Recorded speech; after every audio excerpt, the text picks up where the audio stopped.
Hi friends, இப்போ பாருங்கள், ப்ளவுஸில் கொக்கி அடிக்கடி பிஞ்சு போயிடுதுன்னு கஸ்டமர் கம்ப்ளைண்ட் பண்ணுறாங்களா? அதுக்கு ஒரே தீர்வு, நீங்கள் இந்த மாதிரி தச்சு பாருங்கள். இந்த வளையம் வைக்கும் பொழுது பார்த்தீங்கன்னா 2 குட்டி வளையம் இருக்குது. அது 2ம் ஜாயிண்ட் ஆகிற மாதிரி நம்ம ஒரு 5 ஸ்டிச் வந்து நம்ம போட்டுக்கணும்.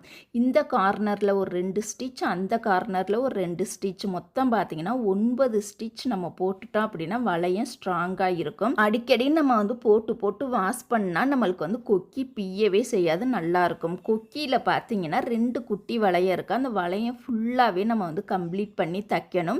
மேலே பார்த்தீங்கன்னா ஒரு 5 ஸ்டிச் வந்து நம்ம போடணும். கீழே குட்டி வளையம் இல்லாமல் மேலே பார்த்தீங்கன்னா அந்த மாற்ற இடத்துல 5 தையல் வந்து போடணும். இந்த மாதிரி போட்டோம் அப்படின்னா நம்ம கொக்கி எவ்வளோ கலட்டி கலட்டி மாட்டினாலும் சரி பிய்யவே பிய்யாது, நல்லா ஸ்ட்ராங்காக இருக்கும். கொக்கி தைக்கும் பொழுது பட்டிக்கு மேலே நூல் அங்கனங்கன இருக்கக்கூடாது. இந்த டிப்ஸை கவனமாக ஃபாலோ பண்ணுங்கள். தேங்க்யூ.